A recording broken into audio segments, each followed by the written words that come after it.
Atenção! Começa agora uma teleaula de História do Ensino Médio. Você vai assistir a teleaula de número 42. Bons estudos!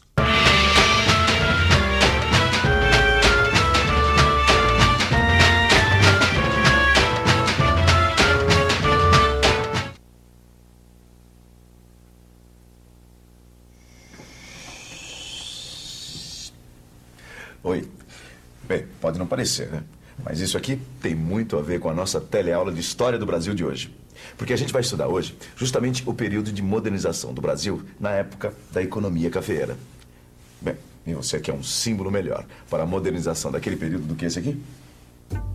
Você vai ver como a melhoria dos transportes, o crescimento das cidades, a introdução do trabalho livre e também dos imigrantes na nossa economia foram parte da modernização do Brasil no século XIX. Como é? Tá pronto para entrar na nossa viagem de hoje? Então, chega mais perto, que o trem da história não espera ninguém. Vambora!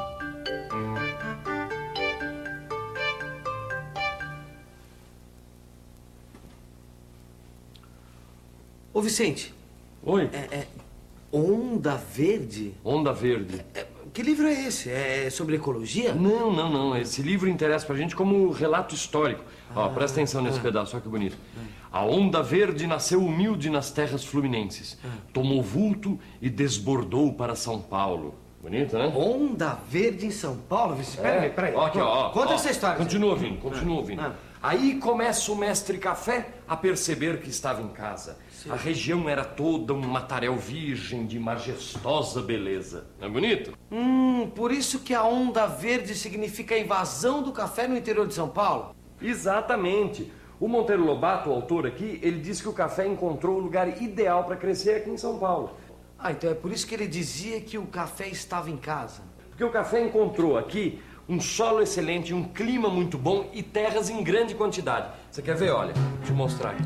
A produção de café estava concentrada aqui, ó, no Vale do Paraíba, entre São Paulo e Rio de Janeiro. Certo. E aí começou a avançar para o interior, entendeu? Foi alcançando a região central e a região oeste do estado de São Paulo. Com esse crescimento em direção à região oeste, como ficou a produção do café no Vale do Paraíba? Não, o Vale do Paraíba continuou produzindo durante um tempo, até o final do século, mas aí começou a declinar. Por que, Vicente?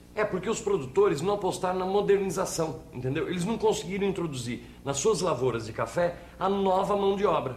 Porque não conseguiram introduzir o trabalho livre, não é isso? A tentativa de criar colônias de imigrantes no estado do Rio de Janeiro não deu muito certo. Na verdade, os barões do café do Vale do Paraíba, eles desconfiavam um pouco dessa nova mão de obra livre, do trabalho com os imigrantes. Veja só o que diz Lacerda Werneck, que era filho de um grande barão do café fluminense ainda em 1855. Olha só o que ele confessava. Força é confessar que a grande cultura só pôde ser sustentada pelos agricultores que possuíam escravos em número suficiente para o custeio de suas fazendas. Tempo virá, por certo, em que a produção, fazendo crescer a população livre, autorize a abolição da escravidão. Mas atualmente, sem pessoal livre no país, os instintos de nossa conservação nacional nos aconselham, por certo, o incremento da população escrava. Você ouviu o que eu ouvi? Ele disse incremento da população escrava. Bom, quer dizer, os cafeicultores do Vale do Paraíba ainda acreditavam na permanência do trabalho escravo. E mais, desconfiavam do trabalho livre. Mas olha, além da questão da mão de obra, o principal obstáculo para o café no Vale do Paraíba era a ausência de grandes extensões de terra. O café era uma cultura extensiva e o Vale do Paraíba tinha limitações geográficas para sua expansão, ao contrário do que acontecia no Oeste Paulista. No Oeste Paulista, a terra era o que não faltava para produzir café.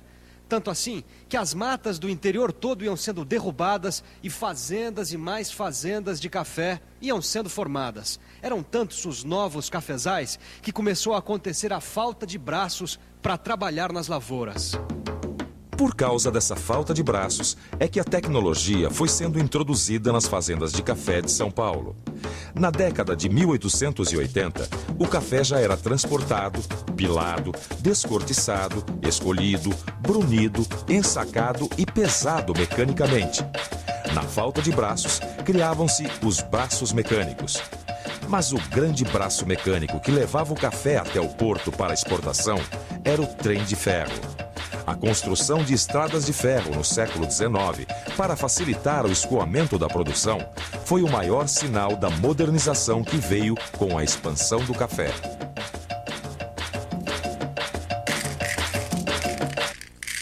Pois é. Veja só, o café de fato foi o grande responsável pela construção de estradas de ferro importantes, como a Dom Pedro II, no Vale do Paraíba, e ainda a Santos Jundiaí, a Paulista, a Mogiana, a Sorocabana, e aí outras tantas novas ferrovias que aparecem em São Paulo. E também outra coisa, a vida nas cidades vai mudar muito com o café. Cidades como São Paulo terão um crescimento astronômico, e a maior parte das cidades do interior de São Paulo vai ser fundada na segunda metade do século XIX por causa da economia cafeeira. Ô Vicente, o café deve ter transformado muito o estado de São Paulo, não é mesmo? Inclusive, nesse livro aqui que eu estava dando uma olhada, tem uma passagem interessante sobre esse assunto. Você quer ver? Ó, aqui, ó. A grande arrancada se deu entre 1890 e 1900, período em que a população paulistana passou de 64 mil habitantes para 239 mil habitantes. São Paulo, que era a quinta cidade brasileira, chega ao segundo lugar, embora ainda muito distante, dos 688 mil habitantes da capital da República, que na época era o Rio de Janeiro. Em comparação com o Rio de Janeiro, São Paulo continuava a ser apenas a capital de uma grande província. E o Rio de Janeiro deve ter se modificado muito nesse período, né, Vicente? Pois é, e uma série de melhoramentos urbanos foi feito na cidade justamente nessa época. Calçamento, iluminação a gás, esgoto sanitário. Inclusive, a maioria desses serviços eram feitos por empresas estrangeiras. Um dos responsáveis pela melhoria dos serviços na cidade do Rio de Janeiro foi Irineu Evangelista de Souza, mais conhecido como Barão de Mauá. Mauá nasceu no Rio Grande do Sul, numa família de poucos recursos. Ele trabalhou no comércio até ficar sócio de uma firma inglesa. Mauá criou bancos, companhias de navegação e estradas de ferro e participou na instalação dos serviços de gás e bondes da capital do Império. Ele foi um dos empresários que apostaram no crescimento econômico do Brasil quando a modernização estava no auge. Para você ter uma ideia dessa modernização, veja esses números. Apenas nas décadas de 1850 e 1860 foram criadas no Brasil 62 indústrias, 14 bancos, 20 companhias de navegação a vapor, 23 companhias de seguro, 8 estradas de ferro, além de empresas de mineração, transporte urbano, gás e assim vai. As principais cidades do Sudeste nunca mais seriam as mesmas.